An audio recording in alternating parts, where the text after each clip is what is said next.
झेलम नदी भारतीय उपमहाद्वीप की एक महत्वपूर्ण जलमार्ग कश्मीर के प्राचीन क्षेत्र से निकलती है। इसकी यात्रा शानदार पीर पंजाल रेंज के बीच बसे मनमोहक वेरीनाग स्प्रिंग से शुरू होती है। श्रीनगर के बीच से बहती हुई झेलम इस क्षेत्र के लिए जीवन रेखा बन जाती है। नदी की यात्रा इसे कश्मीर की सुरम्य घाटी से होकर ले जाती है। हरे भरे घास के मैदानों और विशाल पहाड़ों के माध्यम से अपना रास्ता बनाते हुए झेलम अपने किनारों पर जीवन को बनाए रखती है। जैसे जैसे नदी अपना मार्ग जारी रखती है, यह पाकिस्तान के मैदानी इलाकों में प्रवेश करती है। झेलम नदी, जिसे इतिहास में विभिन्न नामों से जाना जाता है, उन विविध संस्कृतियों को दर्शाती है जिन्हें इसने स्पर्श किया है। प्राचीन संस्कृत साहित्य में नदी को वितस्था के रूप में जाना जाता था। यूनानियों ने इसे हाइडस्पेस कहा, जो महाकाव्य युद्धों की कहानियों के साथ गूंजता है। माना जाता है कि नदी का वर्तमान नाम झेलम कश्मीरी भाषा से उत्पन्न हुआ है। यह नाम जेह अर्थात शुद्ध पानी और लुम अर्थात प्रवाह शब्दों से लिया गया है। यह नदी के महत्व पर प्रकाश डालता है। झेलम नदी के अनेक नाम इसकी स्थायी उपस्थिति और प्रभाव के प्रमाण हैं। हाइडस्पेस की लड़ाई, सैन्य टाइटन्स का संघर्ष 326 ईसा पूर्व में झेलम नदी के तट पर हुआ।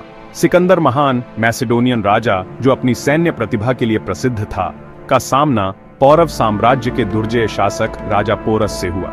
सिकंदर की सेना, जो वर्षों के अभियान से अनुभवी थी, ने पोरस की सेनाओं की ताकत को दूर करने के लिए नवीन रणनीति का इस्तेमाल किया, जिसमें युद्ध हाथी भी शामिल थे। संख्यात्मक रूप से श्रेष्ठ दुश्मन का सामना करने के बावजूद पोरस और उसके सैनिकों ने अटूट साहस और दृढ़ संकल्प के साथ लड़ाई लड़ी। लड़ाई जारी रही, दोनों पक्षों के कौशल और बहादुरी का प्रमाण।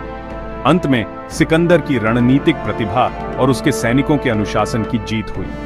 पोरस, हालांकि हार गया, ने अपनी वीरता के लिए सिकंदर का सम्मान अर्जित किया और उसे मैसेडोनियन साम्राज्य के क्षत्रप के रूप में अपने राज्य पर शासन जारी रखने की अनुमति दी गई। झेलम नदी, जिसे प्राचीन काल में हाइडस्पेस के नाम से जाना जाता था, पौराणिक कथाओं और लोक कथाओं से सराबोर भूमि से होकर बहती है।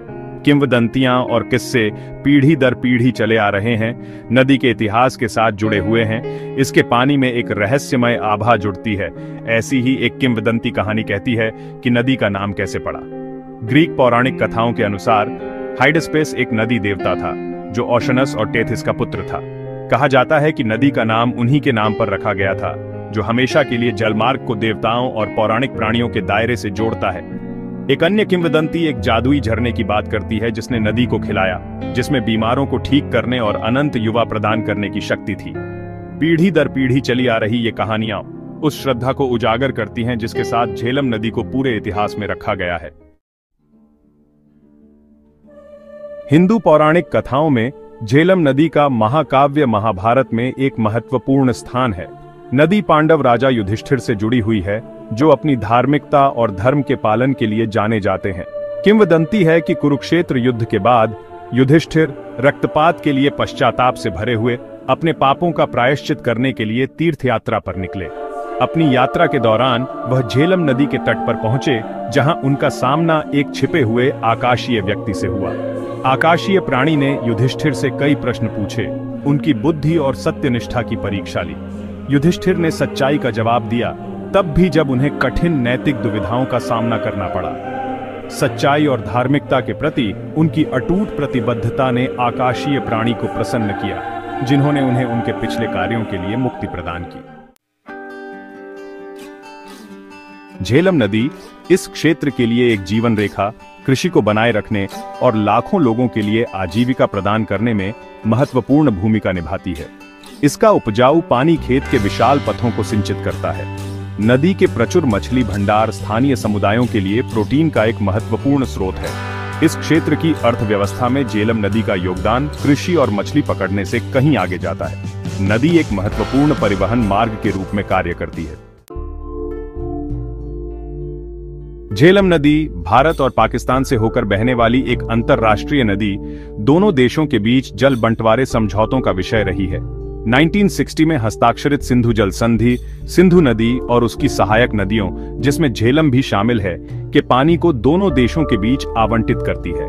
इस संधि के तहत भारत का पूर्वी नदियों सतलुज, ब्यास और रावी पर नियंत्रण है, जबकि पाकिस्तान का पश्चिमी नदियों सिंधु, झेलम और चेनाब पर नियंत्रण है।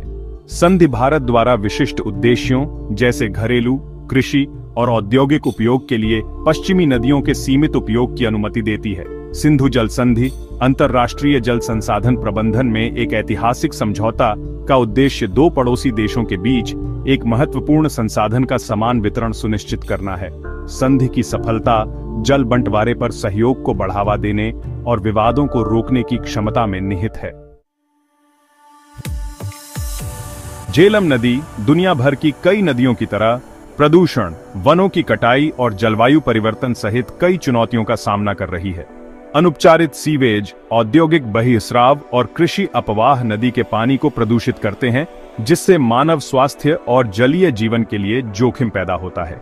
नदी के जल ग्रहण क्षेत्र में वनों की कटाई से मिट्टी का कटाव और गाद जमा हो जाता है, जिससे नदी की जल वहन क्षमता कम हो जाती है और बाढ़ का खतरा बढ़ जाता है। जलवायु परिवर्तन अपने अप्रत्याशित वर्षा पैटर्न के साथ इन चुनौतियों को और बढ़ा देता है।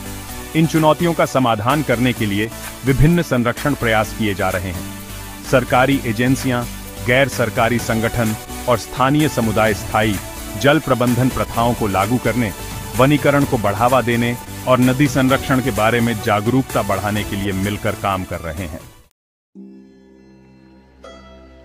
झेलम नदी एक कालातीत जलमार्ग भारतीय उपमहाद्वीप के हृदय से होकर बहती रहती है। इसका पानी इतिहास, संस्कृति और जीवन की समृद्ध टेपेस्ट्री को दर्शाता है, जिसका इसने गवाह किया है। हिमालय में अपने स्रोत से लेकर सिंधु नदी के साथ अपने संगम तक झेलम ने अनगिनत पीढ़ियों के जीवन को आकार दिया है। नदी के किनारे प्राचीन यात्रियों के नक्शे कदम, सेनाओं के संघर्ष और कवियों और संगीतकारों की धुनों से गूंजते रहे हैं। इसके पानी ने खेतों की सिंचाई की है, प्यास बुझाई है और कलाकारों, लेखकों और आध्यात्मिक साधकों के लिए प्रेरणा स्रोत प्रदान किया है। झेलम नदी की स्थायी विरासत लोगों, स्थानों और संस्कृतियों को जोड़ने की क्षमता में निहित है। यह जीवन की परस्पर, वेरिनाग और आने वाली पीढ़ियों के लिए हमारी प्राकृतिक विरासत के संरक्षण के महत्व की निरंतर याद दिलाता है।